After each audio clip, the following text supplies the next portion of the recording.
मंगलबाग पूजा committee सभापति सांबादिक सम्मिलनी कटक महानगर शांति कमिटीर निर्वाचन आसंता 22 तारिख में हेबाकु थिबा बेले निर्वाचन पूर्व कटक सहर में कमिटीर सभापति संपादक पदवी को नहीं देखा देलानी असंतोष आउ जहारी पाई गतकाली माछुआ बजार स्थित शशिकला प्यालेस ठारे माछुआ बजार पूजा कमिटी सभापति क्षीरोद कुमार साहू अध्यक्षतार एक बैठक अनुष्ठित होइथिला जेउथिरे कटक सहरर किछि पूजा कमिटीर सदस्य माने जोग देइथिले आउ सेठारे शांति कमिटी निर्वाचन पाई सभापति संपादक एवं कोषाध्यक्ष पदवी पाई आशायी मानक नाम घोषणा होइथिला जहाको संपूर्ण विरोध करी आज मंगलाबाग पूजा कमिटी सभापति नृसिंह चरण चौधरी दुर्गा पूजा मंडप ठारे एक सांबादिक सम्मिलनी माध्यम जणाइछंती कटक सहर में प्रत्येकटी पूजा पर्व शांति कमिटी द्वारा शांति श्रृंखला सह समापन होउछि तेणु जो माने दायित्व अछंती सेमानंकु से ओ तांको पूजा कमिटी समर्थन करुछंती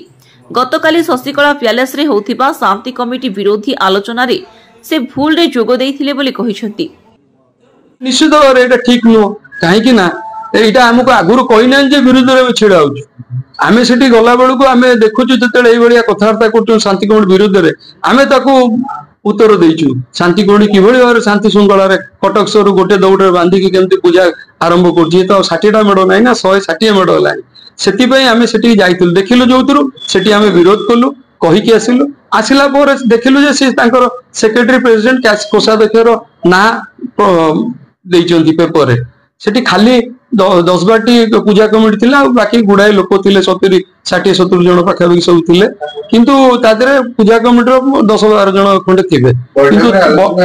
परिवर्तन हो उद्देश्य एता निश्चित थिला परिवर्तन को आमे किछि मना करनु किंतु से डाकिबा कथा जेहेतु हम गोटे शांति कमिटी गोटे मंगलागुरु सेटु लीडिंग नउती हमर शांति कमिटी से जगह रे से कहिबा कथा आज आम ये ना डिक्लेयर करूँ से जनईले हुए तो आम जापर सेठी तेणुक